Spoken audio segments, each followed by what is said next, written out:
Welcome to the Go Grava channel. Today's episode, we're going to be talking about S&S couplers, which some of you may or may not know anything about S&S couplers, but I had a customer where we did a custom build with Marino bicycles out of Lima, Peru with an S&S couplers. And I'll show everybody what we've been doing and how it all works, how to unpack it, how to pack it, and all that stuff. But before we get to that, let me just say we are not sponsored on this video for anything. This is just a cool thing that we did at the Go Grava bike shop. If you're interested in an S&S coupler Marino bike frame build, it takes us about 5 to 6 months to get that frame here in the United States. We can do that for you. It's about right around $1,000 right now. There's some formatting with it where we only do 26-inch wheel sizes and pretty much the standard 54, 55, 56 frame. So, but without further ado, let's talk about S&S couplers. So one of the things that Steve Spilnick was trying to solve with S&S couplers is the ability just to kind of detach the bike at the frame, put it in a bag that was the right size for an airport so you don't get charged extra luggage fee. So that's this size bag right here. And this is the S&S soft bag, but the issue that we had with the S&S soft bag is that the 26-inch wheels barely fit in there, and the dimensions of what we're using for the rear wheel, we're using an Alfine 11-speed hub, and those bolts come out pretty far, and they're really putting a lot of pressure on the outside of this bag. We're gonna go ahead and use a different bag, it's a little bit bigger. The person's probably gonna get charged a check-in fee for luggage, but it shouldn't be an oversized bag fee, I don't think. Yeah, let's get this together and let's talk about what a coupler looks like and why Steve Spilnick put this all together, or invented this. Steve was trying to solve a problem where everybody was taking these bike boxes and getting charged extra money to travel with your bicycle on an airplane or wherever you went. And he created these couplers that look like this. And so you can see these really cool couplers, and they screw together, which I'll show you in just a second, and really allows that whole bike to just detaches right before the crank. Here's the other piece on the floor, the other piece of the triangle. We're using a Gates belt drive system. So this is a split frame design, so that belt could come out if we wanted it to. But yeah, let me just show you how easy it is to connect these couplers and how they work. So the couplers are really simple to use. You see these little teeth? They'll migrate together. You do it top and bottom, and line those up,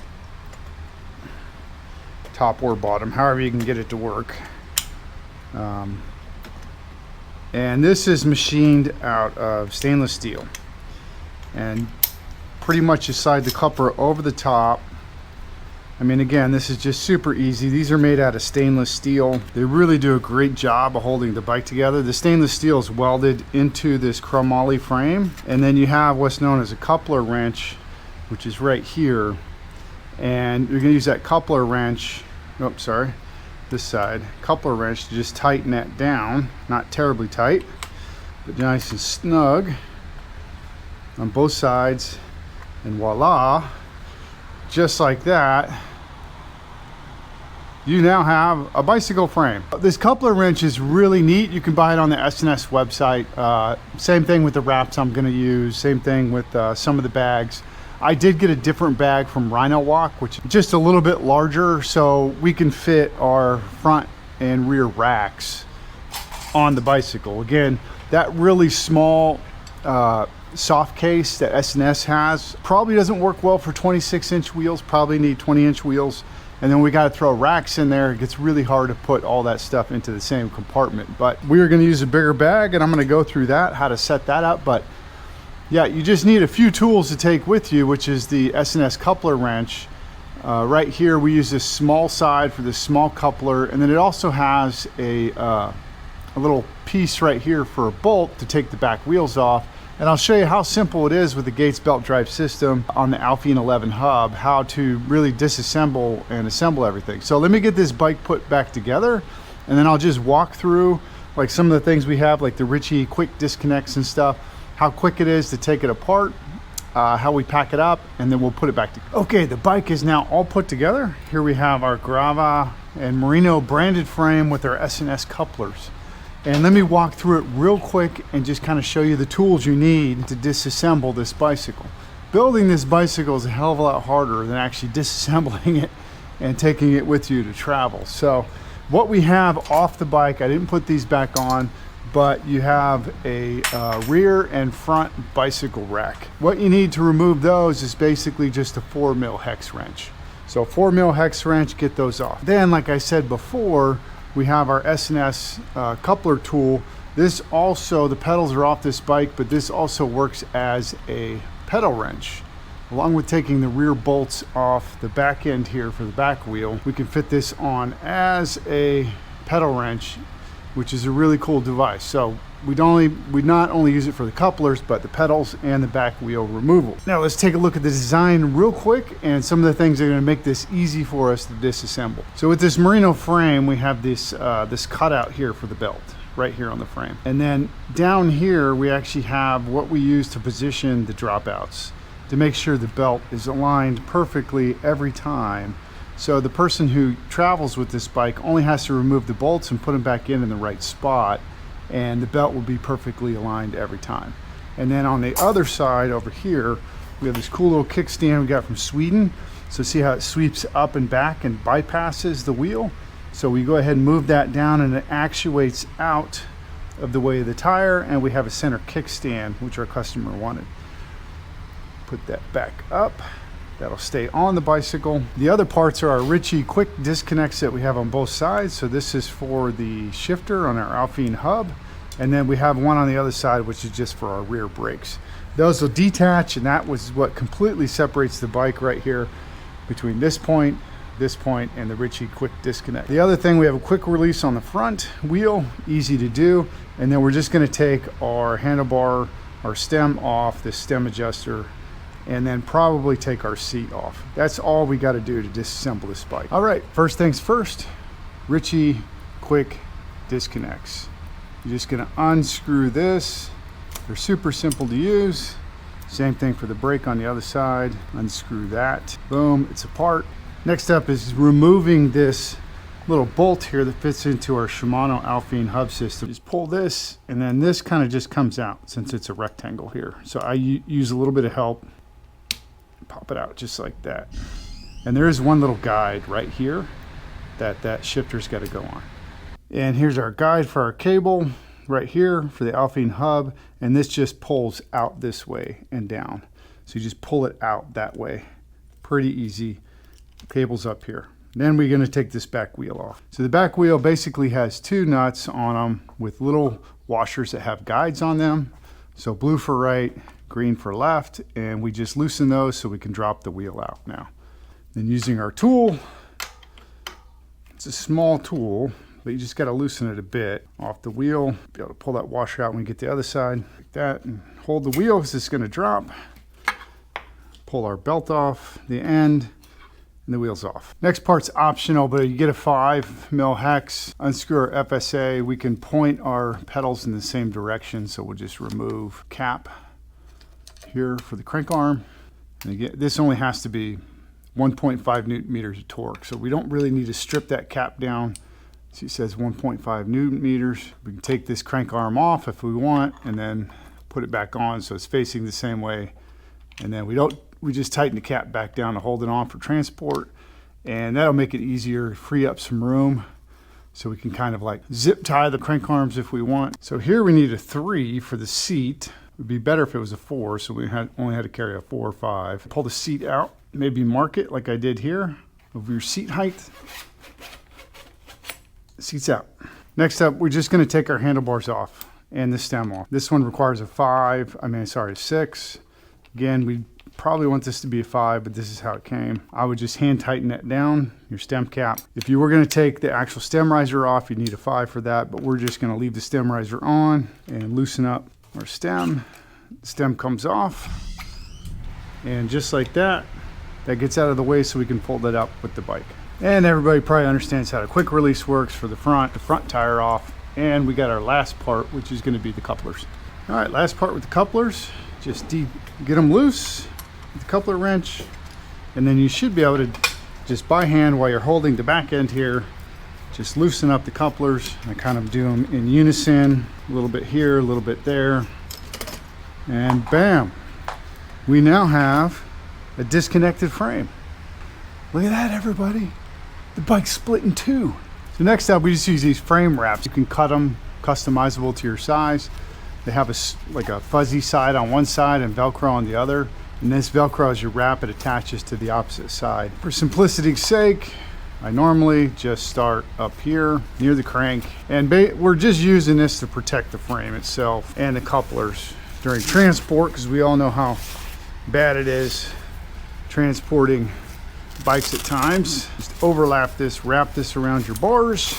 I won't bore you with the details because this stuff can take a minute to do, but there's no real way that I do this besides just making sure the whole thing is wrapped up and covered. So let me go ahead and get all this wrapped up, and then we'll talk about packing it up. So I don't really have a wrong way or a right way to wrap a bike. Basically, I take a long skinny piece, start at the crank, this first coupler, go around the top, it ends about here, take a smaller, fatter piece around the chain stays down underneath. That's 2 pieces there. Then I use an additional 3 pieces on the front part of the frame with the handlebars detached, 1 short piece up top, a smaller, thicker piece on the bottom, and then a longer piece that wraps around the forks right here, up over the top of the tube. And I kind of just leave the handlebars and the stem kind of sitting out here, and we're just going to pack it in the bag now. So packing it in the bag is just a matter of finding what works for you. If you want to, you can remove your quick release on the front. That can help the bag. We get a little bag for that quick release. Put it in the bag here, just like that. We're going to go rotor side down, and then if you want to, you can kind of shove one piece of the bike frame, the coupler, through the other bottom bracket piece, and it kind of makes a shape right here. It'll be a square.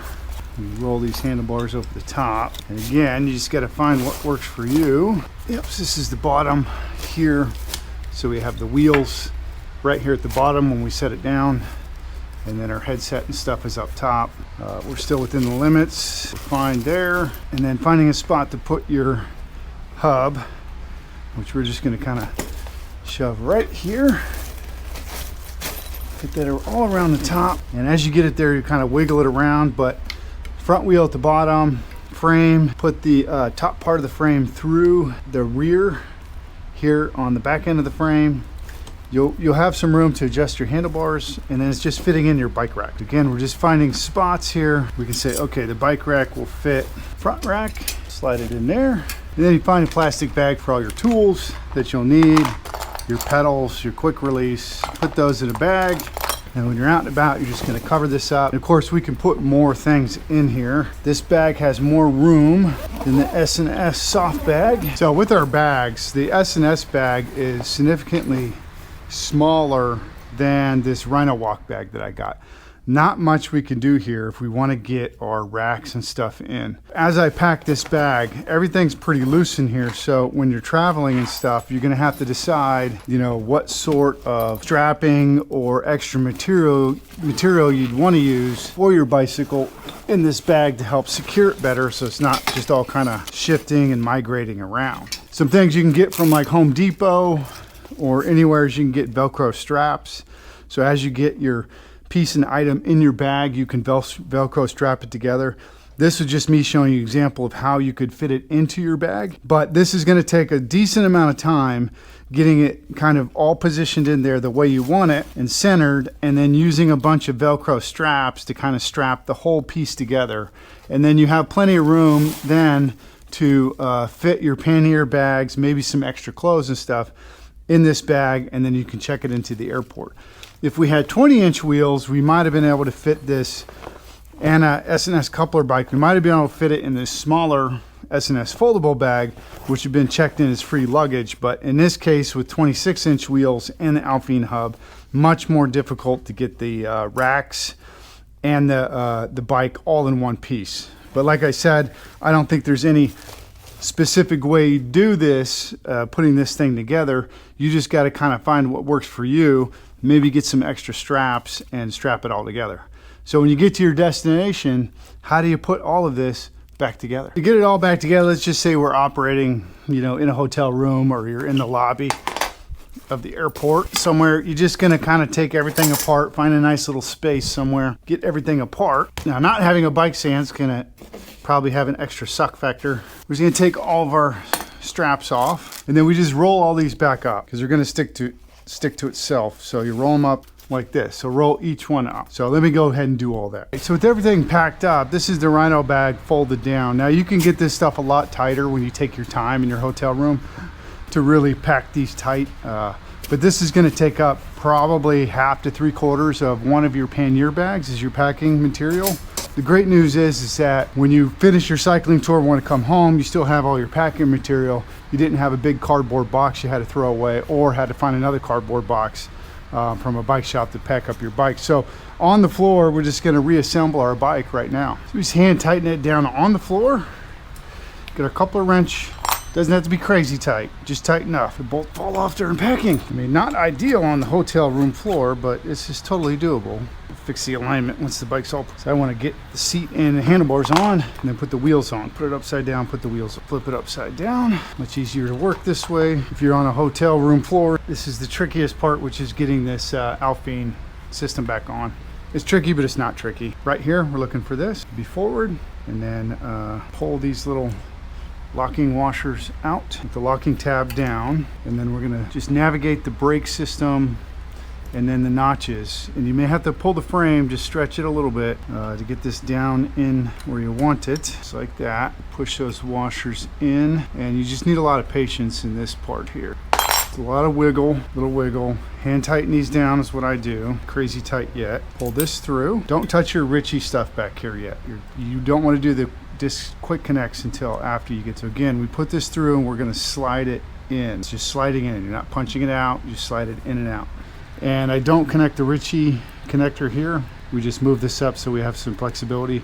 This is kind of like a rectangular shape, so you need to be able to twist it a bit, run it underneath the guide there, and then we kind of give it a turn. My fingers are in the way, and with a little bit of patience here, we pull it down. So one of the things you see that I grab this cable and I push it this way. That helps rotate the rectangle into spot, and we're good to go. Then we can do our Ritchey connectors and then our lines right here on the guided part where it needs to be. And it's going to seem like this piece is in the gears, but once you hook up the Ritchey quick disconnect, you can bend it back over this way. You got your belt here, which we'll get that on in just a minute. But yeah, this is all good. I go to my Ritchey side here, kind of pull this, pulls that shifter back, and then we tighten it by hand and get rid of the wrench. Now you feel a lot of tension when you're trying to get this all connected. It's better to do it this way because otherwise you're fighting the tension on the Alfine hub side. So I'd rather pull and just screw in than be dealing with that little tab that's got to go in. And you'll do the same thing on the back end with the brakes here, is you'll just pull your brakes situated. Now getting the belt on. Again, if this is out of the way, we're just going to bend it slightly. I mean, if it's in the way of the gears, just bend your little wire slightly, hook it up here, and then I come around to the top part, and I'll just pedal it. I'll just pedal this belt on. Boom. It's on. It's at the right tension, right distance. So we just got to tighten the bolts now. Use our wrench again, very carefully. Got to be patient. Get them nice and snug. We're back here, get our cranks. And again, this is why it's important just to not tighten these end caps. I see people over tighten these a lot. You don't want to over tighten these. Like 1.5 Newton meters is not a lot of torque. And the pedals up to 14 Newton meters are not a terrible amount of torque either. And these end up getting stripped out. Take those off, and then we'll just put them on the opposite side. Before we tighten them, this end cap's just used to kind of place. So the end cap, we're just using this to snug up the crank arm here before we tighten it down. There we go. Just double check. Yep, it's nice and loose, not that tight, it's all snug. And we ran into a problem where the wheel's not turning with the hub, so I'll have to investigate that. Okay, we did have a minor issue back here. This plastic cap was off on this end, and we just had to snap that back on. That caused some rubbing issues that we were hearing. The other thing is there's a locking mechanism. If this ever comes disassembled, you can just push it in and there's a lock right here on this part of it. If you're kind of really getting stumped on it, you can go to your local bike shop wherever you land and they can help just kind of put that back together. But yeah, everything's working great now. And yeah, we're just ready. We just got to get our racks on and we're done. And our pedals, we need pedals. So we're just gonna hand screw these on. Then we use our little coupler wrench snug, and then I'll just do the other side and racks on and we're good. And that's that, folks. So had a slight issue with the back, just with the piece of plastic. You'll have to watch out for that with the back Alfine hub. There's a lot of small components put together, but you know, crank arms on, pedals are on, got the back rack on, got our front rack on from Tubus. Tubus front rack installed on, handlebars in, you still got room for adjustment here on your handlebars. And yeah, the coupler system works really well. We use Ritchey disconnects. I think there's another company that does disconnects. It takes longer to build this project than it actually does assembling and disassembling it. Now, when you're using these coupler systems, the key word here is patience. It's not a folding bike. For instance, Tern makes some fantastic folding bikes that come with their own suitcases that you can take on the airport with you. But if you want to, but you know, you're limited. You have 20-inch wheels or smaller frames. What this coupler system does is it gives us a legit 26-inch bike, gravel bike here, or gravel touring bike or all-road touring bike, however you want to call it.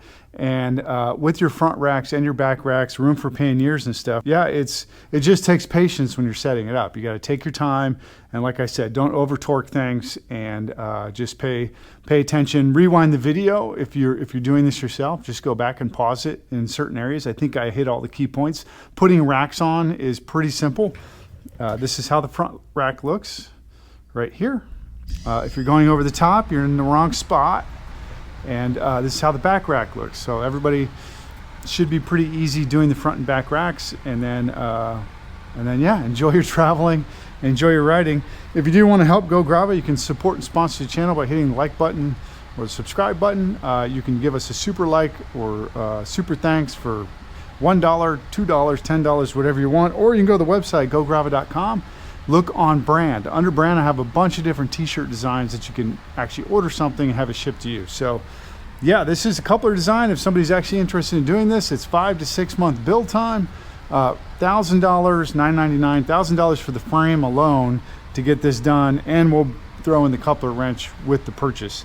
Everything else is going to be extra, but yeah, if somebody wanted to build this for them, I could quote it out. You'd email support@gograva.com. and we could figure out what we could do for you and to get you a coupler frame and get you on the road. So until we talk again, bye.